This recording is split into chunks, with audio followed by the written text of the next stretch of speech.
Right then, I think that's enough people for my tastes. So thank you all for joining us again this week. It's been a long week. I've had a nasty cough, so please apologise for any problems with my voice. I'm joined today by my colleague James. James, if you'll introduce yourself. Hi guys. Yeah, so my name's James. I'm a senior admissions consultant at Uni Admissions.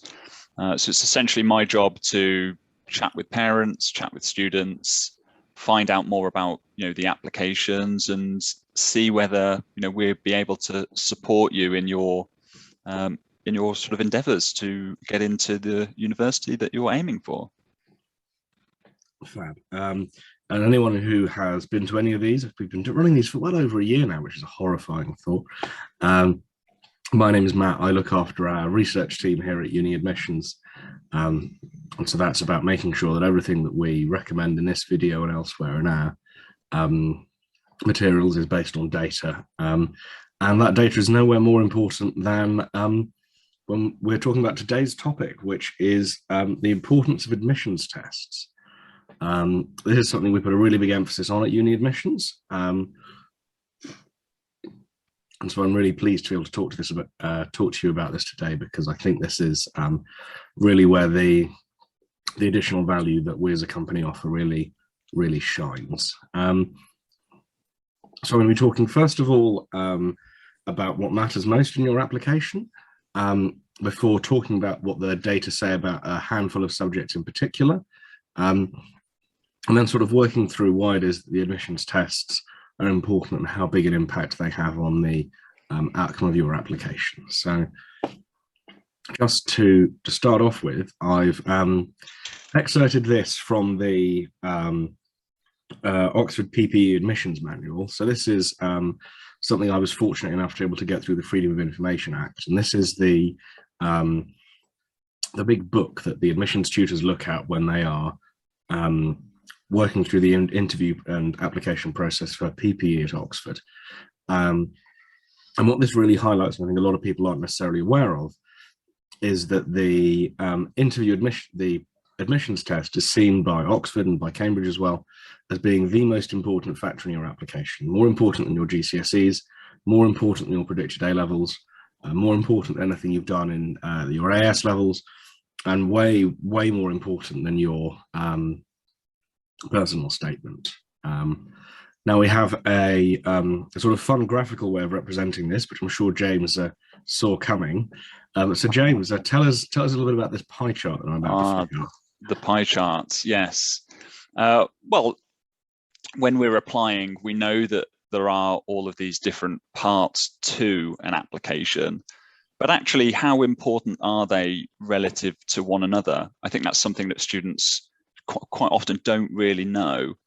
So I should say that this does vary slightly from university to university and slightly from course to course, but as a really good rule of thumb, essentially your application is based 30% on your exam grades, so combination of your GCSEs and your predicted A levels at the point you apply, 30% based on your admissions test, 30% based on your interview, and then that final 10% we sort of label everything else. So that's your personal statement and your academic reference and sort of other less tangible things.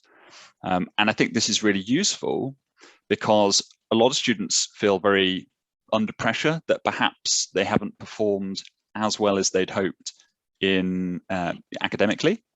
But I think from this point in the year, you really have an opportunity to influence your own chances of being accepted onto the course that you want to study, because so much of this process will be determined by the test, which we're talking about today, and also the interview. So those are really where you can sort of influence your own chances. And I think we're going to look at some statistics to back that up. Oh, no end of statistics, James. Excellent. As I say, I find this a really useful tool for thinking about the admissions process, not least because it shows how much control over your application you still have at this late stage.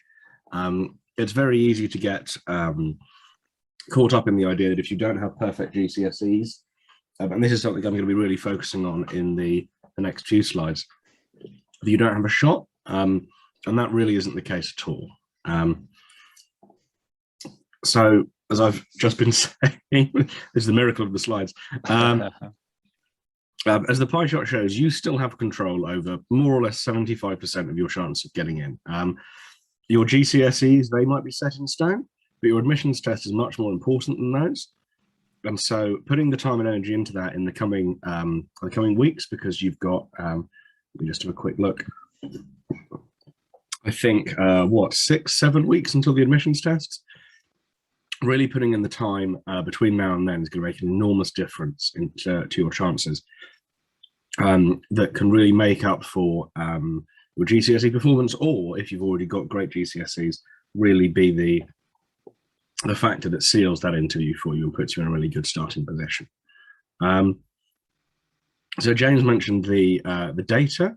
I've pulled all of these out from the last year that we have proper GCSEs, so to speak, as the quality of the information you get out of the teacher-assessed GCSEs, unfortunately, isn't very useful for making longitudinal comparisons of the kind I'm going to be trying to make. I'm sure we will talk about the teacher-assessed GCSEs in the Q&A, but just to flag up, all of these data are from students who would have sat their GCSEs in the summer of 2019, back in the halcyon days when exams still existed. So the thing to say is that GCSE performance varies a lot more, and we're looking at Oxford and Cambridge here, a lot more than you might expect. You might come into the Oxbridge application process thinking, well, if I haven't got 10 nines, I don't stand a chance, because everyone else is going to have 10 nines. 10 nines is the minimum. Really, I need 12 nines. And that really isn't the case. There's a lot of variation between subjects. Classics is a particular outlier. The GCSE scores for classics are really spectacular. But for courses that are even more competitive than classics, such as law, the GCSE grades can be really quite normal, if that makes sense. It's not straight nines. It's not even necessarily straight eights. It'll be a mix of 7s and 8s, maybe a 6 sneaking in there, that sort of thing. Oh, good. I'm glad that's gone. For a moment, the subtitles went a little bit naughty, but that's sorted itself out.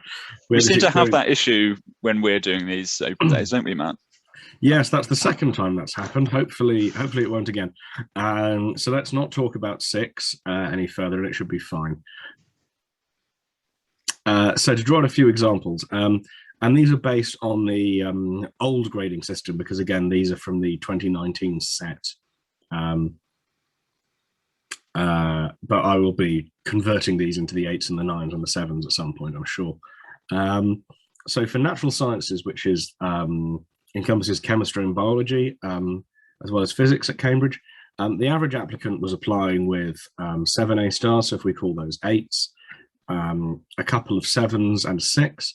But the difference between that applicant and the average offer holder really is just turning one of those B's into an A, one of those A's into an A star, and then having done an extra GCSE, and that is a little bit of variation depending on your school, as some schools will encourage you to do more GCSEs than others. Looking at engineering, you'll see that the total has gone back down again a little bit. We're back down to a much more reasonable 10 GCSEs, maybe 11. And there again, you can see the difference between the average applicant and the average offer holder. We're only looking at a couple of grade boundaries. And also the average applicant is still getting a mix of 7s and 6s. And the thing to remember there is that these are averages, so that half of the applicants are scoring lower than that. So that's fully half of the people who are applying getting maybe 5 8s, 4 7s and 2 6s.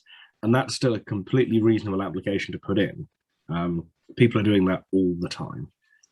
If we look at medicine, you might think that medicine at Oxbridge, this is the premier course of Britain, that everyone who gets in has, not put a wrong answer on a test since they were 9 years old. But no, there are students who are getting offers despite not having straight 9s or even straight 8s at GCSE. There are plenty of people who are applying with a couple of 6s and 7s thrown in there, and those people are getting offers as well. Again, that average offer holder, unfortunately, because this is where the statistics get a little bit interesting, because you reach a kind of asymptotic point with the grades, because you can't keep getting more and more 9s, what you'll see is there's actually a surprisingly large number of people scoring lower on the offer holder side than this number would suggest, because there just isn't space on the right-hand side of the distribution for them to get a higher score, if that makes sense. I'll have to draw a graph for that one for next time, because that wasn't clear even to me. It's good news in any case. Looking again at law, this is something I mentioned a moment ago. The scores for law tend to be sort of surprisingly low. I tend to think you've got a lot more Bs, a lot more 7s in there with law. You tend to have applicants who are only doing 10 GCSEs rather than 11 or 12. Law really is one of those ones where people tend not to come to the idea until after their GCSEs. And so you get a real diversity of people applying, both in terms of grades and in terms of subject choices. So law is a really interesting one to look at. And look at one final one. You would expect that maths, the secret to getting into maths is being really bloody good at maths.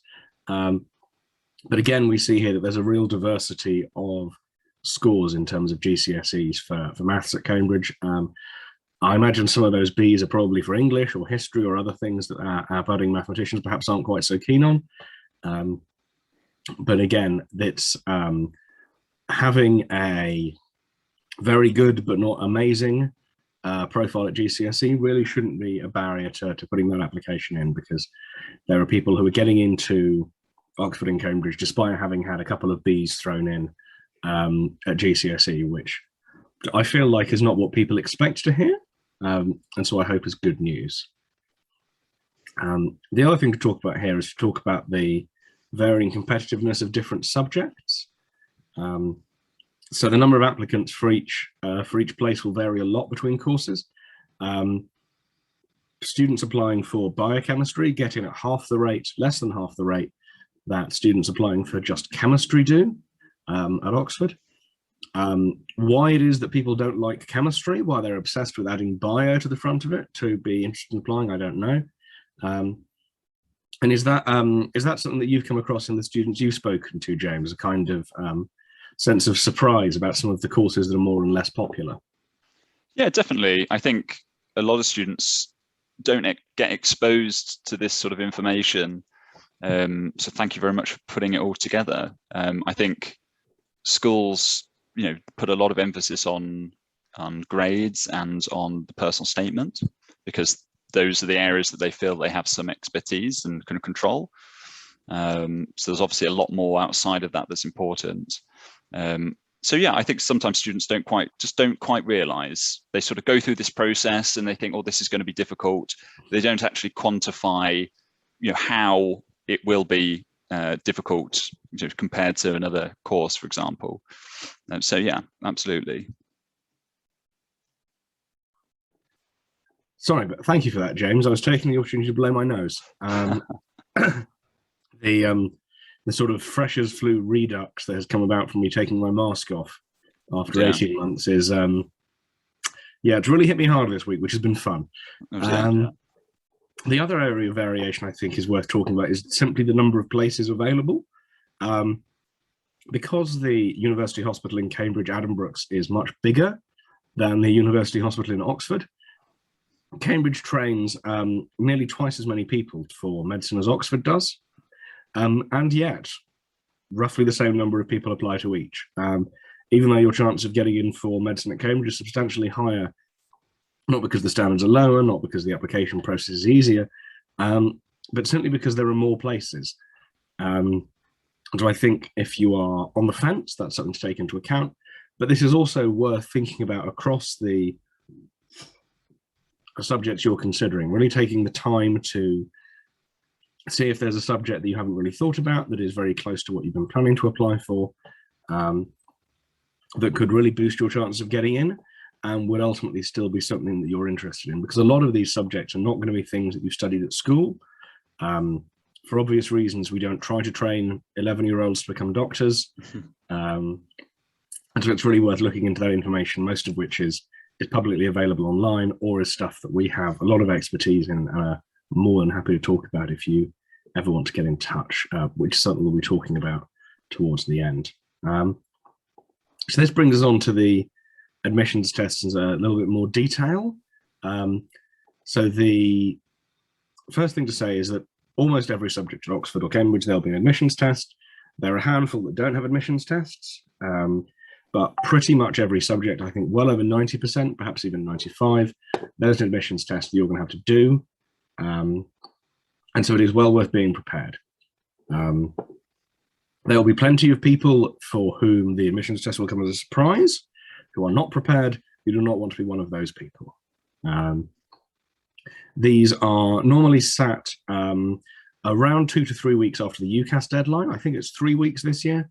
I think most of them are in the first week of November. Is that right, James? It is indeed, yeah. 3rd or 4th, typically, of November. All right. And that will be the case for most subjects, and some for Cambridge. They will have you do the test while you're, I'll say this is the old arrangement rather.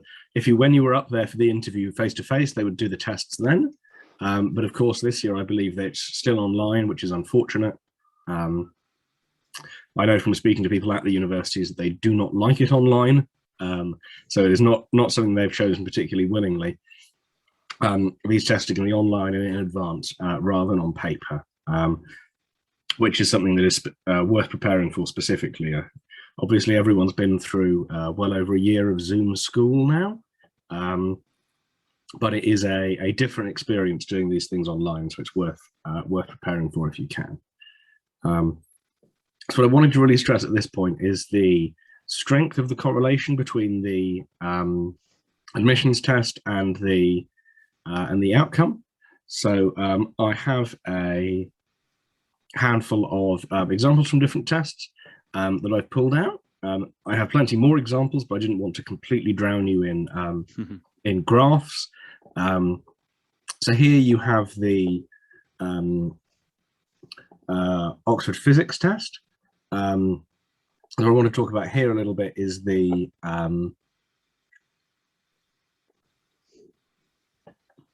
really strong correlation between scoring the test and getting in. So what you see up here at the left-hand side is you see this very strong local minima, which is people who basically people who turn up to the test and completely flunk out, and that's the end of that for them. It's very unfortunate, but as you can see, there's a big spike at 0. Someone, it appears in this year, managed to get an interview despite getting 0 on the test. They must have had a very good personal statement. Maybe they had a epileptic fit during the test, who can say? But as you can see, right up until we get into the early 40s, there really are only a tiny number of people who are scoring below 40 on the test and getting an interview at all at Oxford. And those, I imagine, will be people who have some kind of serious medical exemption. You then get this fairly smooth uptick in the probability of getting an interview, right up until, as we reach over here around the mid-60s, you get to the point where everyone who scores over a certain point on the test is getting an interview. So your chances rise from being fairly low to being well over half, right up to the point that you are guaranteed an interview above a certain score. And you'll see the same effect with getting the offer. Below a certain score, virtually no one is getting an offer. And then that will trickle up, up and up. And then you get to a point much higher on the test score, where if you are finishing in the top 4 or 5% of test takers, you are pretty much guaranteed a place. And there are points along the graph where you are well over 50% to get that place based on your test score. So even if you were to run a control for this, looking at GCSE score, you would see that this correlation between exam score and between test score rather, and chance of interview and chance of place is still really strong. James, I'm going to give you the opportunity, because I need to blow my nose again, to walk through basically the same data, but for maths at Oxford. Oof, this is a test. I'm not so good at looking at graphs. So I think the point of this is that such a small difference in the score that you can get can translate to such a huge difference in your chances of ultimately being interviewed and actually getting an offer. So he's moved off the graph now, but I was looking there. So, if you scored 64 on your PAT, then you've got about a 2/3 chance of being interviewed. If you score 67, am I right in saying you've got almost a 50% chance of getting an offer? So just those 3 marks on the test can make such a huge difference in your overall chances. And that's something that I want to mention a little bit later on. But just as a little taster, often students say, is it too late to start preparing now? Are there sort of differences that I can make at this point in the year in my test score? Yes, because it's about maximizing your test score at the top end. For example, if you're sitting the BMAT, it's not about over the next month learning your biology. It's about being able to maximize the score. A lot of that comes down to strategy, technique, the art of test taking itself, and understanding how to sort of control the time pressure and the timed elements. But yes, Matt, I'll let you cover the graph. I didn't study maths at university for a reason. Well tried, James. Thank you. And so we see here again with maths this same pattern, which is that at certain test scores, your chances of getting an interview at all are very slim. At a certain point, your chances of getting an interview go from less than half to practically guaranteed at the very top. And if you are, and this is a particularly convenient example, if you are one of the best, I would guess looking at that 8 or 10 people who sit the Oxford maths exam in a given year, they let you study maths at Oxford. You do good on the maths test, you get to do the maths course. And we see very much the same pattern across the routes. I have a couple more just to run through. We see the same pattern with the TSA, which is the test for studying PPE. You'll see that the strength of the correlation, particularly here between whether you get interviewed or not, and the test score is really strong.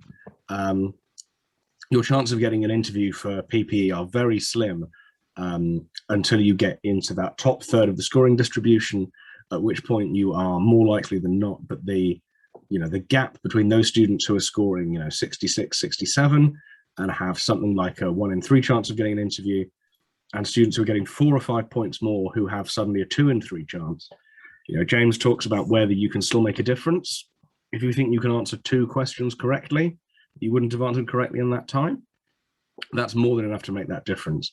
And then those 2 or 3 further correct answers, you're at the point where you're practically guaranteed an interview, and your chance of getting a place are, closing in on odds on. That's for the TSA with the problem-solving section. We see the same thing in the critical thinking section. You'll also notice here that there's a very heavy bunching of the columns. Students are not scoring below a certain point really at all. Students are really clustered in the middle of these distributions. That's just how much difference a few correct answers can make, because you are potentially setting yourself ahead of 200 or 300 people with 2 or 3 correct answers, and that really makes an enormous difference. I want to take another example to look at, because we've focused principally on the sciencey subjects here, which is the test for English at Oxford and Cambridge. They use a test called the ELAT, which they use to bunch students into 4 bands. The students who they're probably not going to interview, the students who they might interview, the students who they probably will interview, and the students who they're going to interview unless they've written something horrible and rude on their personal statement. And we see a similar bunching effect in results of the ELAT. Very few students are scoring below around 30. Very few students are scoring above about 53, 54. And so there's this incredible crunching in the middle, where you'll see that between one point and another helps you to overtake maybe 50 or 60 students, just that one extra point. Looking at the data again, the average applicant gets just over 42 on the ELAT applying for Oxford. The interviewee is getting just under 4 points more, and the offer holder is only scoring a tiny bit above that. So we're really talking about fine gradations, as you can see here. You can take yourself from average to interview with just an extra four extra points, and take yourself from being an average interviewee to an average person who gets in with just another couple of points on top of that. Again, the difference these tests make is really underrated, I think, by a lot of students. They don't necessarily realize the strength of the correlation between the test and the outcome. So I think that's enough graphs for everyone, especially James. Just to sort of flesh out a few conclusions. Looking at these subjects, there are a really large number of subjects. We've looked at a couple here, where moving yourself from being in the top, in the top half, something like the 59th percentile, getting yourself into the top third, that can as much as double your chance of getting to interview. And that's probably only going to be 2 or 3 extra correct answers. Really not an insurmountable barrier, but something that's going to make a huge difference to your application. The admissions tests are more important than ever this year. And that's because these are going to be the only things that the universities have to look at where all of the students have done the same thing. This is always true to an extent, because you have students coming from different exam systems. But this year, even the students who've done GCSEs won't have done the same GCSEs. Students who are applying with A-levels already in the bag, they're not going to be applying with the same A-levels as other students. These tests are going to be the only thing where all the applicants will be doing the same test at the same time, the same questions. The only piece of information they're going to have to make completely like-for-like comparisons. So your performance here makes a really big difference. And the last thing to say is just to hark back to the pie chart we looked at the beginning, and just to emphasize that particularly now with 3 weeks until the UCAS deadline, if you're thinking about how to spend your time, I would absolutely say, whatever you're doing with your personal statement, stop. It's probably fine. You can quite happily leave it alone for 2 weeks, go and have another look at it then, close to the deadline, spend another hour on it then. But you are not going to achieve a huge difference in your chance of getting in by mucking around with your personal statement, moving around some paragraphs, adding some commas.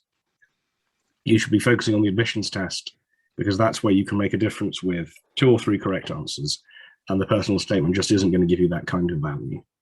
I think that those last 2 bullet points are just, have these conversations a lot with students, and I think they're so important. You can't be first in your GCSEs, but you can be first in your admissions test. There's such more of an effective way for the universities to decide between all of these students applying.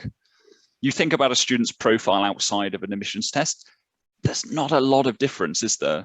If you think about medicine, everybody's doing some work experience. Most people have got similar GCSEs and A-levels. The tests where you can differentiate yourself from others. And the third point, so many students are toiling endlessly, putting themselves under so much pressure on their personal statement. And yes, these are applications of fine margins and everything is important, but you've got to be smart in the way that you approach your preparation as well. There's no point spending 100 hours on your personal statement and 50 hours on your admissions test prep. It just doesn't make any sense. So just bear that in mind, like Matt says. Yeah, leave those commas alone. Now, in addition to the slides, we have a range of other things we can do in terms of support at Uni Admissions. I'm going to let James take it away from here and rest my voice a little bit. So just shout when you want the next slide, James. You're doing very well, Matt, considering. Well, yes, so if you haven't guessed by now, we're a prep school at Uni Admissions. So we support students who are applying for these competitive courses.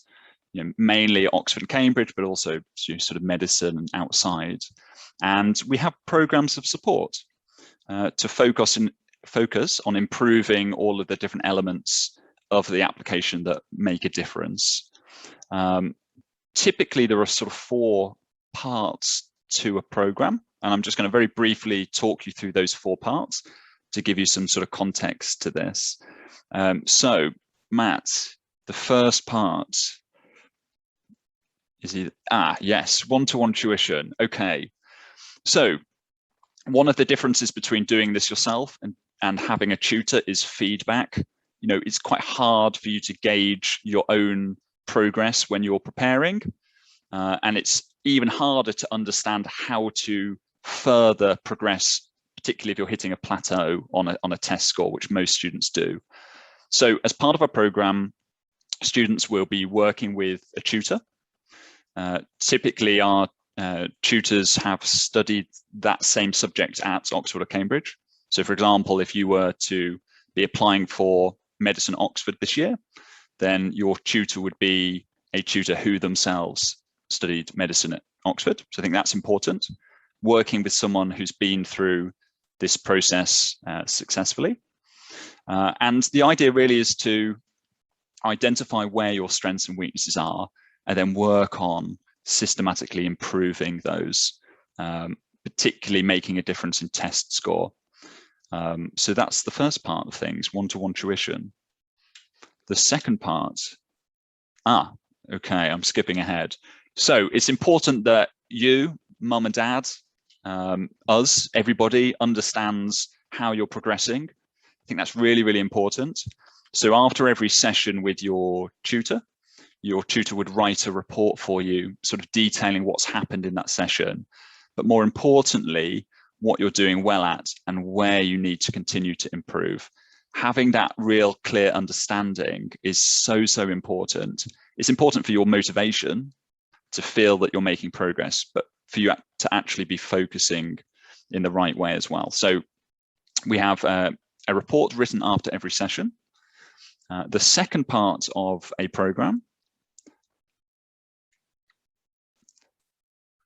here we go, lovely, are the resources. So we have quite a number of very popular hard copy textbooks that various members of our team have written. But we also have an online preparation portal that's very much the hub of the programs. And I think Matt's going to show you that in a second. But it's basically where the hub of the program is. So it's where the reading lists are. It's where all of the test preparation is.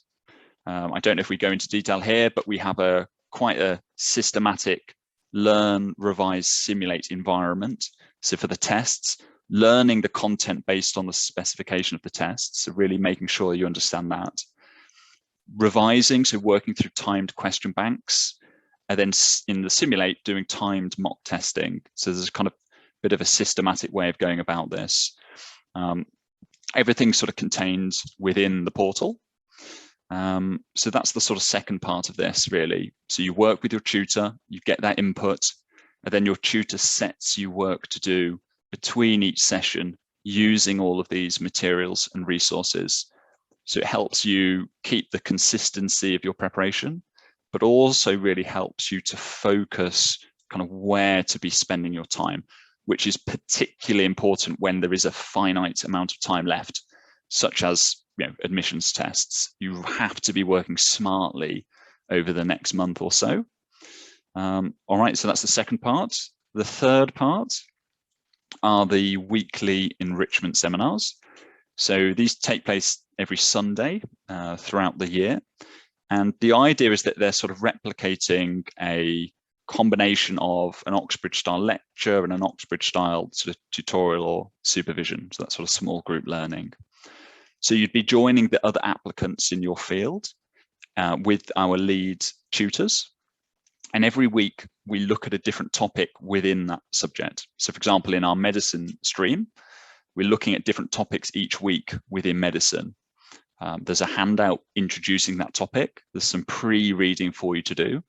And then you come along to the seminar, which is live, and they're very interactive. They're sort of designed to be that way, very interactive, lots of debate and discussion. And the purpose of this is broadening your understanding, helping identify where your interests are so that you can really delve into those interests. Because when you get to an interview, the expectation is for you to be able to very confidently articulate your interests within your subject, but more importantly, to really be able to draw on the things that you've been reading and engaging with so that you can really go into depth when you're having these conversations and answering these questions in the interview. So that's the third and very important part of programs. And the fourth part are the intensive courses. So we have an intensive course for each sort of application hurdle, as it were: personal statement, test, interview. And the idea of these courses is that you'll be working in very small groups, so typically 3-4 students and a tutor. And the aim is to consolidate, what you've been doing in your preparation. So make sure everything is where it needs to be and give you that final sort of springboard into the different stages of the application.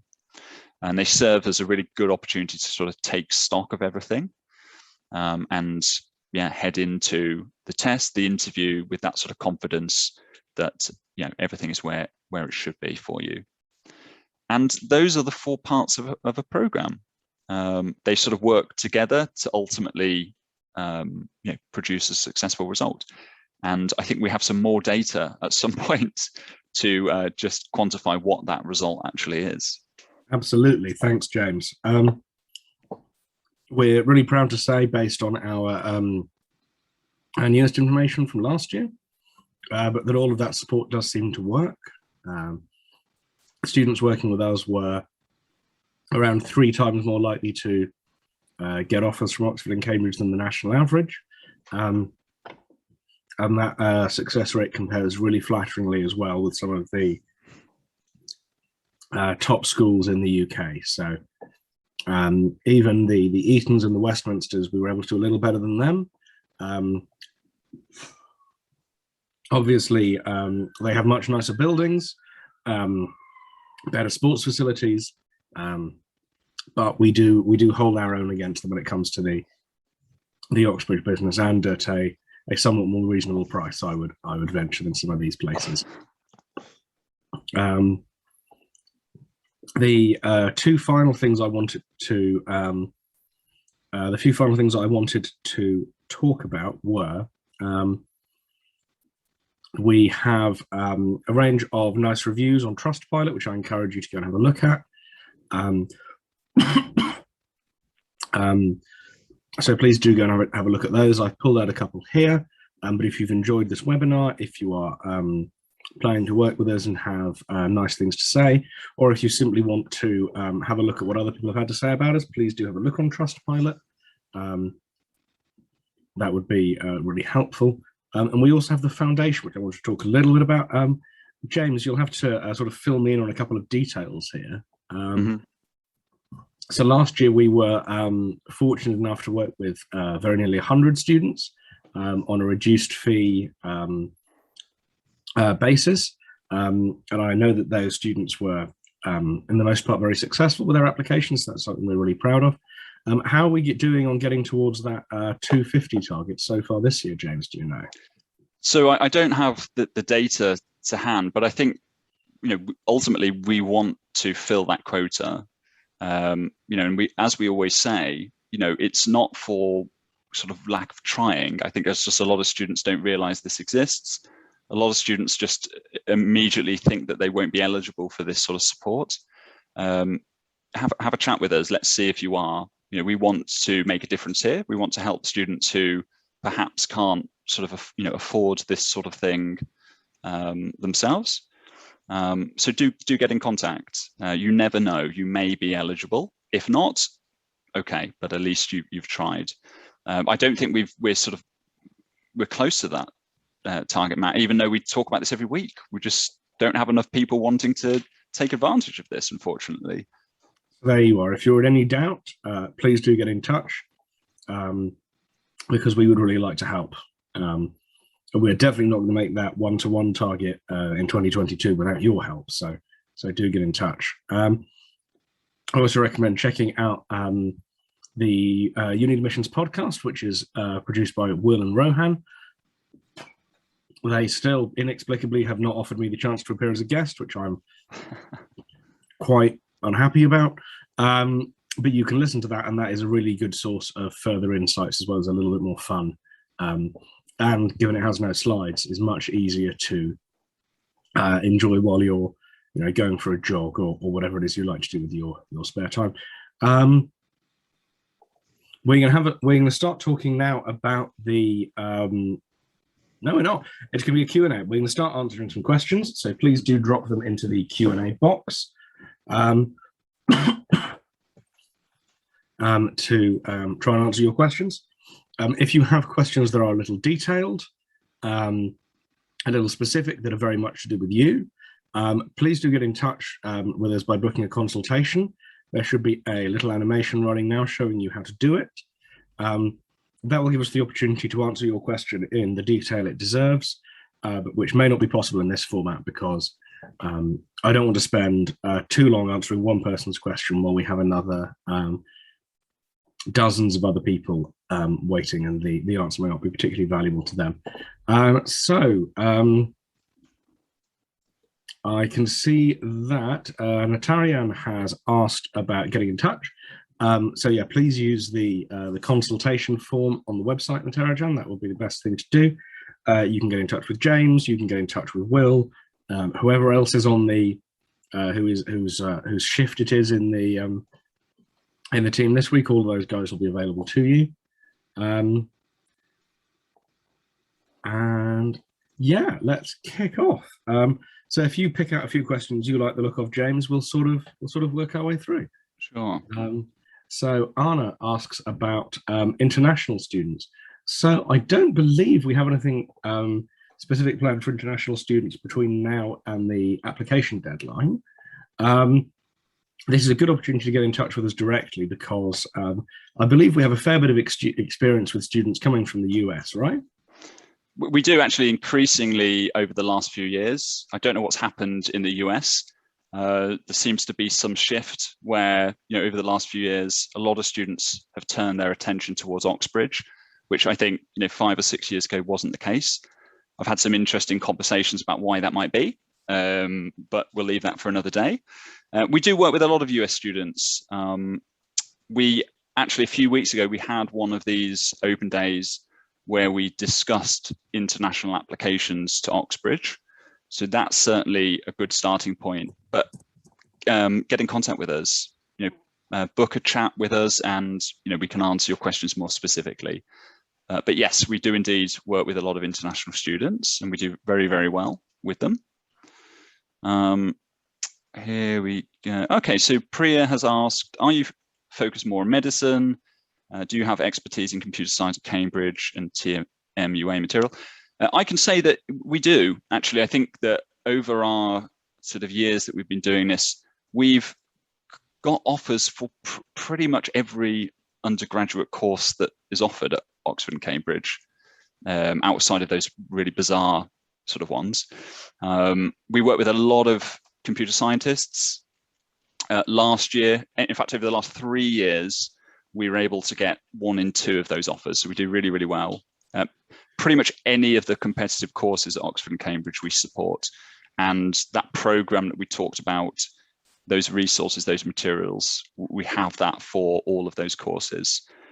So do get in contact with us to find out a little bit more about how we can help you.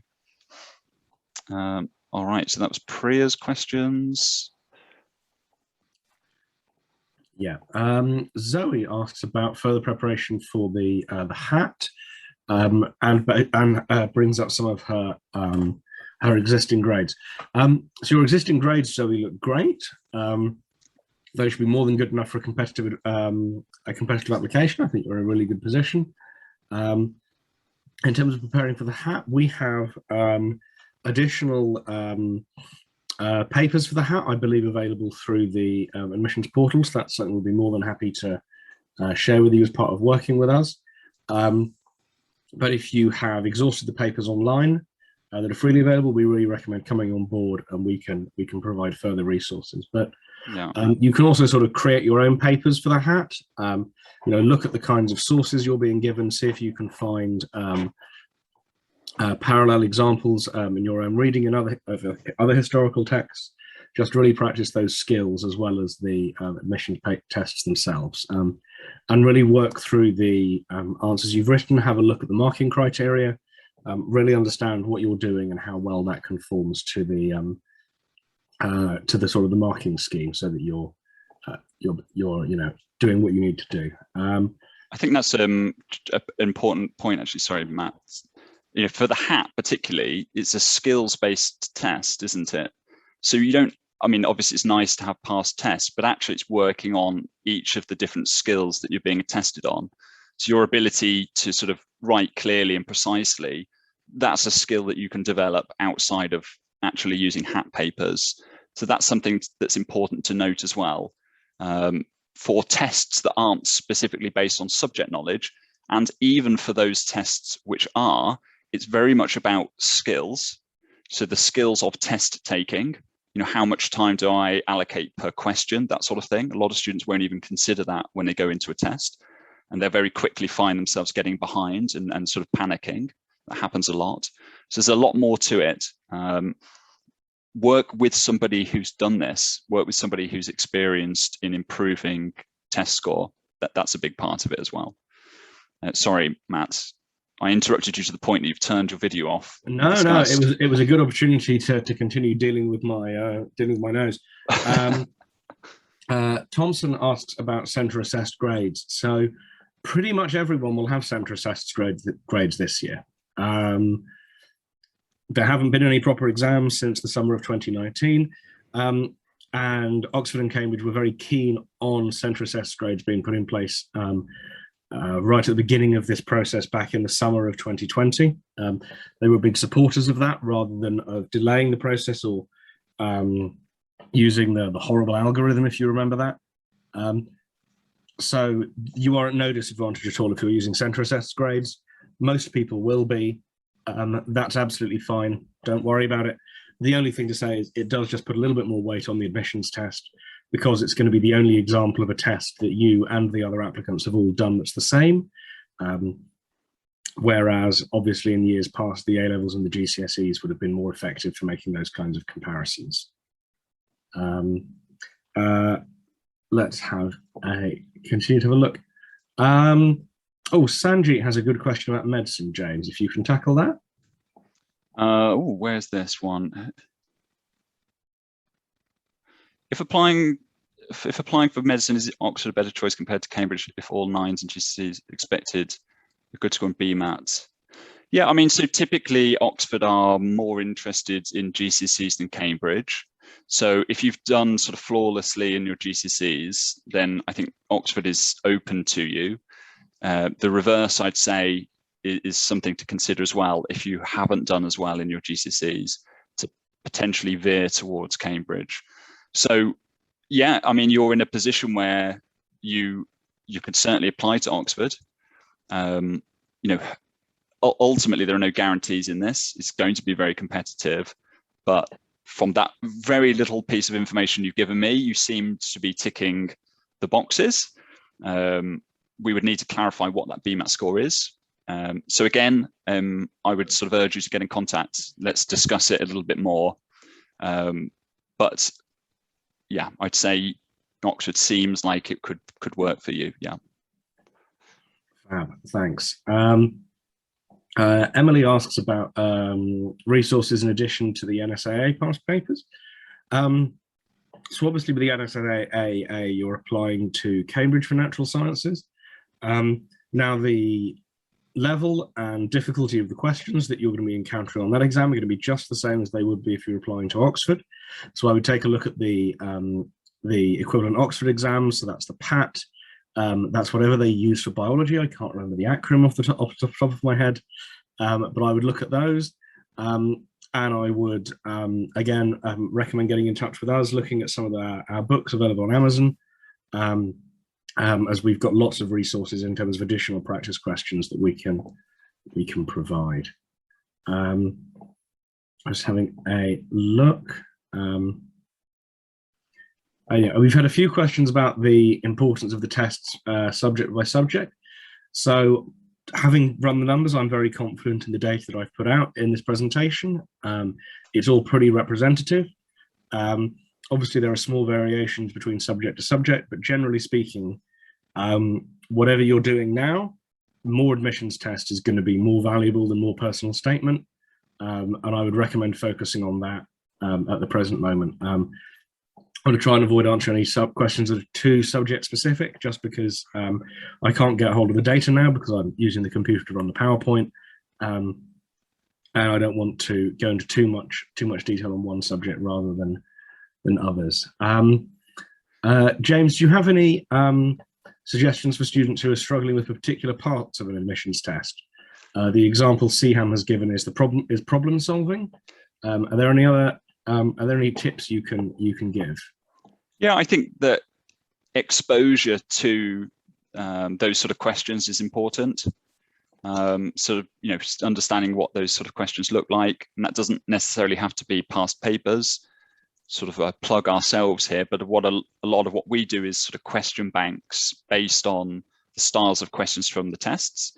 So going beyond just doing past papers themselves, because we know there are only a finite number of past papers. And then again, it's about the sort of strategy technique sides of that, understanding the patterns between questions, understanding how to very quickly, considering this is all time pressured, how to very quickly understand sort of the key part of a question. That there's a lot that goes into it. Again, working with somebody who's understands that, working with a tutor is quite important. I think I can't give you the magic recipe right now, I'm afraid, but pretty much what I've just said is true. How many people participate each year? You're going to get me all sort of riled up and spouting the virtues of uni admissions. We are not a behemoth. We don't work with thousands of students a year. That's not what we're about. We're very much focused on our success rates, which are, hopefully, as you've seen, extremely, extremely good. So when we take on a student, the outcome that we're aiming for is to get you an offer. So everything that we're doing within a program is to reach that sort of outcome. There are no guarantees, but we do pretty well with it.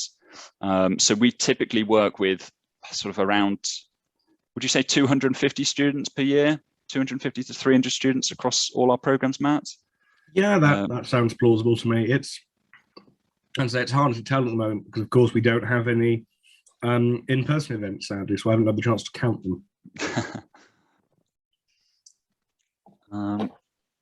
For the BMATs, UCAT, if you're not doing physics A-level, what would you recommend in terms of preparation? And do you know if you are expected to score high on the test if you're an international student as compared to a UK student? Again, I definitely have a look at the international applications open day that we did. The reality is, based on the data, that it is more competitive for an international applicant, particularly for medicine, because of that sort of cap that the universities have on the number of international students. So essentially, you do have to perform a little bit sort of more strongly in your application. There's no sort of avoiding that, unfortunately. If you're not doing physics in particular, then I don't know if I recognize that name, so perhaps you already are. But if not, come work with us. We do a lot of preparation for the specific areas of the maths and physics within the BMAT, the maths and sciences, sorry. So yeah, give us a call. Thanks very much. I'll just take a couple more questions so that we can finish bang on 3 o'clock, which is what I like to do. Emily asked about the process for being accepted onto our programs. As hopefully the animation is playing, the first thing to do is to get in touch. We want to have a discussion with you to make sure that you're right for the program, that the program is right for you, and to sort of customize things a little bit to your needs before we start. Particularly at this point, with only a few weeks until the application deadline and then only a few more until the admissions tests, we want to make sure that we're giving you the right support. And so that's about making sure that we put together a program that suits your needs rather than being just some kind of off the shelf thing. Because what you need with, potentially only 2.5 months until the interview is going to be different from what a student who joined us in January or who joined us 2 or 3 years ago is going to have needed. I expect. Does that chime with what you've been talking to people about, James? Yeah, absolutely. I mean, the whole point of this is to understand you and your application better, so that we can recommend what we, through our experience, kind of will make a difference for you ultimately. It's not a one-size-fits-all approach. I think that's a really terrible strategy, personally. No, not criticizing anyone else out there in this space, but it's really about understanding you yourself, and then kind of making a recommendation based on that. What you've done already, what support you have elsewhere, all of those sort of things factor into this. And it's the same as one of the questions here from Srini about how many hours should you focus on the test. Again, it depends. How many hours have you already done? Have you done any time testing? Because there's a big difference between doing hours and hours of practice and then doing timed tests. So there's a lot that goes into that. So please get in contact. Somebody has asked, "Hi, James, can we have your contact details, please?" Very flattering. That's in the chat box. Just get in contact through the website. Book an appointment. Be very, very happy to speak to you. And yeah, we'll sort of give you hopefully the help that you need and answer your questions. And then one last one. Is the program selective? Yes, it is. It's not a nice part of the job, but we do turn students down. There's a combination of those things that we look for. One is sort of academic benchmarks, because there is an academic benchmark. If you've achieved all 6s at your GCSEs, I'm sorry, we're not going to be able to help you get into medicine at Oxford. However, a lot of it is down to attitude. We know we can make very significant improvements in student scores in a short period of time. So if you're kind of motivated and you are able to kind of commit to a certain amount of time with us, then potentially we'd be very keen to work with you. So yeah, there is a selection involved in students joining our programs.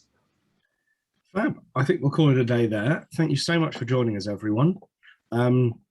Next week, we're going to be putting the finishing touches on the personal statements very quickly.